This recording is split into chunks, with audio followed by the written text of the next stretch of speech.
Governor Mike Kehoe is authorizing the Missouri National Guard to help immigration and customs enforcement, not on the border, but right here in Missouri.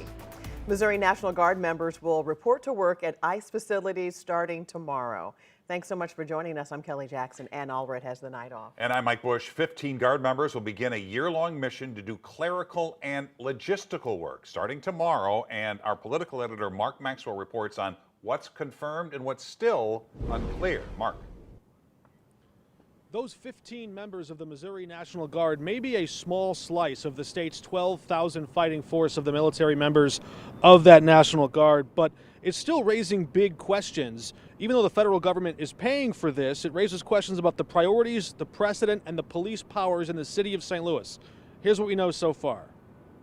It's a deployment the Show Me state has never seen before. The National Guard swapping sandbags and storm duty for paper and pen, not to fight floods or tornadoes, but to staff data entry desks at ICE processing centers. Governor Mike Kehoe's description of a desk job sounding much tamer than the duties President Trump laid out Tuesday morning. It's really a very important mission, and I told Pete we should use some of these dangerous cities as training grounds for our military, National Guard, but military. The president's call now echoing through Missouri as Governor Kehoe puts 15 Guard members on a year-long mission alongside federal immigration forces. But in St. Louis, where the Guard spent 2 weeks collecting tornado debris, the response from state leaders is anything but uniform. I think individuals across the city of St. Louis are going to be highly upset.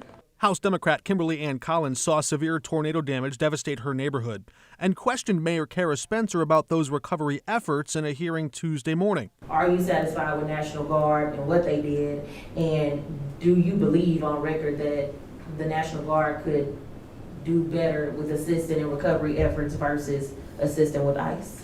I think they did a nice job at the debris removal sites, organizing the debris at the sites. But you're right, Representative, they were not out in community. They were not physically removing debris from community. We felt like the National Guard did not have that expertise. Spencer City is still cleaning up after May's tornado. She says she welcomes help, but not this kind. I am more interested in making sure that our community is safe from violence than I am from making sure that we have documentation in order. That's the way that I feel like our city is growing in population, and I believe our foreign-born community is vital to our economy.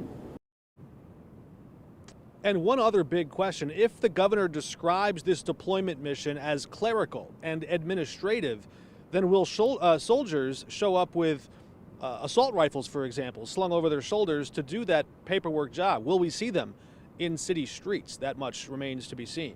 Live downtown, Mark Maxwell, 5 on your side.